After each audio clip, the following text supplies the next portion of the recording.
He was more flexible in a way. He was more flexible, but the main final impression of this adventure of the summer school was that Garcia and Balseiro blessed the idea together and supported it very strongly, in spite of the fact that Peru 222 was behind in equipment and budget and so on.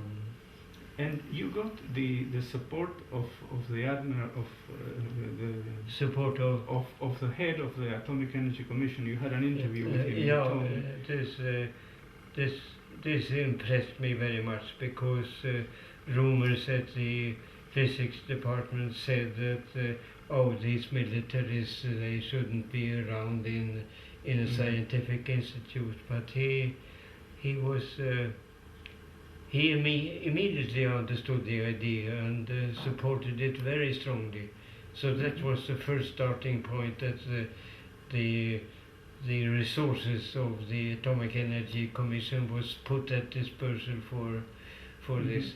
It was a big railroad wagon which was loaded. It was tons of equipment which went here. Tons? Yeah. What did you take with you then? Big magnets, beta spectrometers, and a lot of electronics which was not available even here. And so this came, they had it in Buenos Aires, in the Atomic Energy Commission? They had it, and I knew from Garon, who was here ahead of me, what they had. So I made a big long list about that, and I got everything I asked for. No, with no. This was my great surprise, that there were rumors that an admiral and head of a scientific institution that was crazy, that wouldn't work, but he was extremely helpful. He understood immediately what I aimed at, and gave all the resources I asked for. So that was the first great surprise.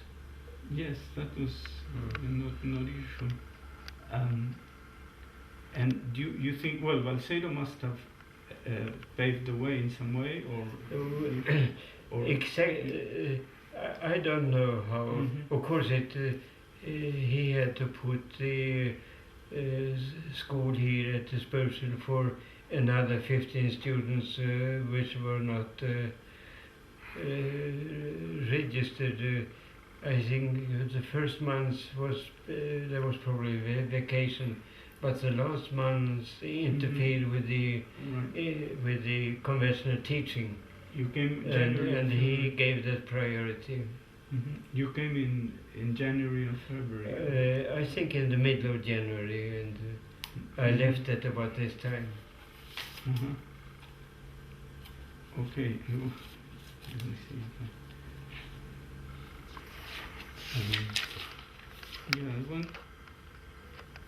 Well, and they already were some laboratories here in Bariloche by the time you came? They were beginning? There were certainly laboratories from the point of view of space, but of course the building up of the low temperature physics was started with John Whitley after I left. So even here there was a little equipment available. Yes, so you left when Whitley arrived, more or less? It was a question of months, which was very peculiar, as I told you, because we were personally very good friends in Urbana, Champaign, and neither one of us had the slightest idea that that when I left he would come. Yes, well, was also idealism from Whitley's point of view. Yeah, I was impressed that he stayed here almost 3 years, or how long did he stay? No, he stayed, I think, a little bit less, under a year. Oh, I see. But he made a lot of progress. That I heard from Paco de la Cruz, who was my advisor, and he was like Whitley's student at first. And of the staff here, I mean, I am an experimental physicist, and Balseiro was a theoretical physicist, but of the staff here, I in particular was impressed by Megbach. He was. He was an atomic physicist, and right. But his laboratory was still not working. I think the equipment he had got at Cochrane Walton working even before I came. It was already working. I see. Because I heard Megbach. But check that, because it is right. Yes, because I heard Megbach went to the States to get further training, then came back, and then he brought this accelerator with him. Or maybe he was. Where was he in? He was in this. No, that was Gaviola, who was in this famous laboratory outside Washington D.C. John Hopkins, I think. Yes. But Megbach was already doing.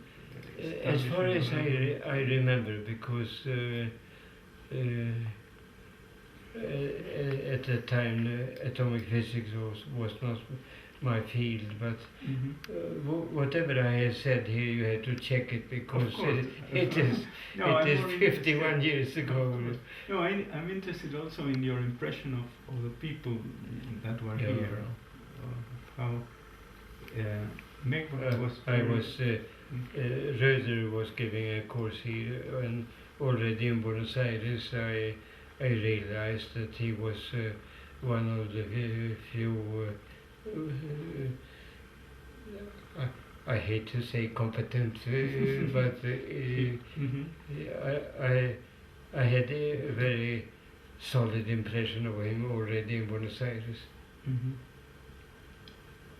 Yes, he was. Well, he was also like a legend in Buenos Aires, because there were his books, which weren't really books, but notes of his lectures. When I was there, because he had already been. When I was in 1969, and Robert was kicked out in 1966. So, but this is one of the and here, did you get any different impression in the sense that Buenos Aires was much more politicized? Or did you feel that in the physics department? Or well, you touch one of the problems I had, because many of the students told me that they were communists, and I remember at the entrance to Peruto on the 22 in the fall of 58, there was a poster about this big glued onto the wall, which said La Verdad de Cuba. And then I discussed many times, many evenings, many nights, how they defined their communistic belief, and to my surprise, it was relatively conservative, because if you wanted to change the society, so to speak, you wanted to have that and that. And then I told the students, but for heaven's sake, what the goals you are trying to achieve, that is done in Northern Europe by social democrats and not by communists. So there was nothing in between. I mean, there was this leftists calling themselves communists, and then there was the conservative sectors supported by the militaries, but there was nothing in between, which surprised me as a European. But this has nothing to do with physics. No, but in one of the things that is, I don't know, say surprising, but Bariloche was always far from this, further from this. That was, of course, the main reason that I got to know that, and to have a summer course or 2 months, you need a peaceful place. You don't have to mix up yourself with strikes and the communications not working and so on. There were many strikes in your... There were nights when I couldn't come home because the physics department was surrounded sometimes by policemen and sometimes by soldiers. And then, of course, the workers protested and the trains didn't work. And I lived in Olivos and Martinez, which required a train trip. And how do you come home 9 o'clock or 10 o'clock when the trains are not working?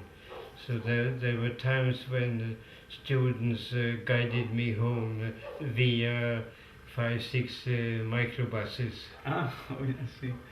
That was a long trip. And did you? How did the place look like to you in the institute? It was still a promise. Did it or it looked extremely promising. It was from DC. I had just been appointed the president, and I succeeded to get together with your research council. We made a plan of maybe 5 different Swedish physicists coming after me, and that worked extremely well. And one of them was even here. Åke Nilsson was here for a certain time.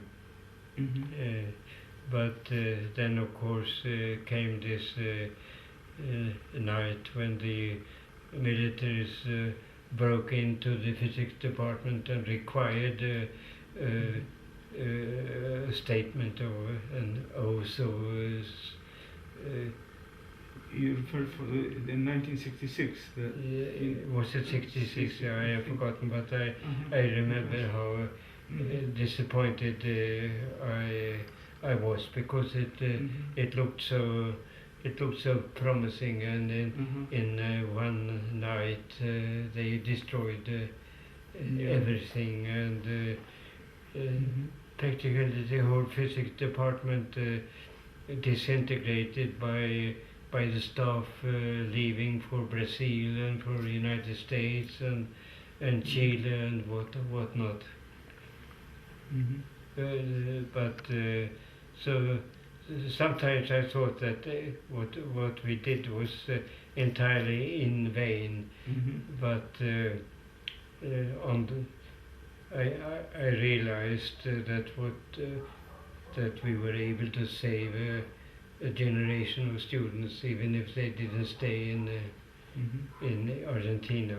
That was one of the disappointments, that Argentina paid their education, and most of them were lost to the United States.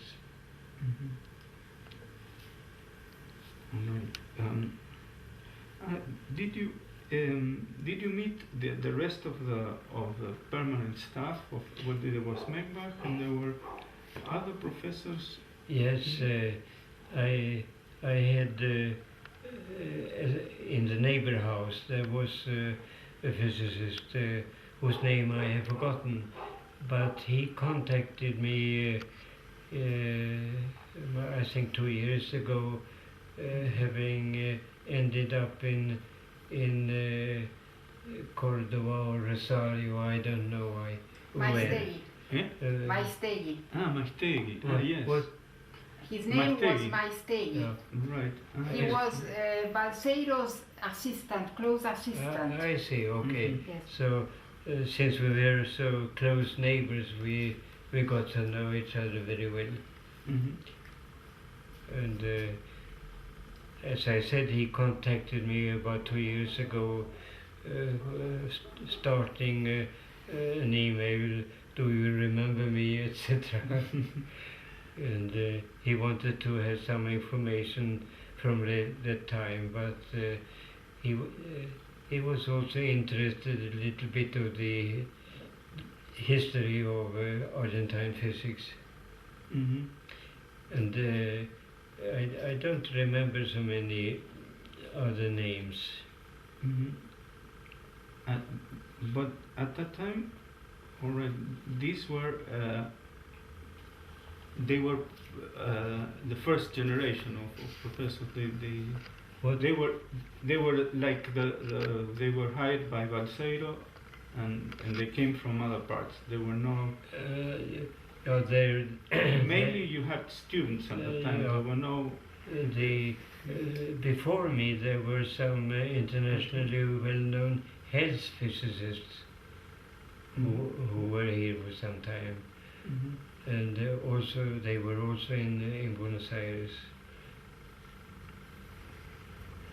But what was so impressive both by Garcia and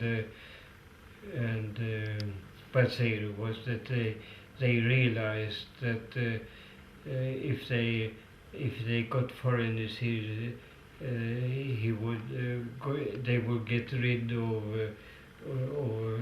political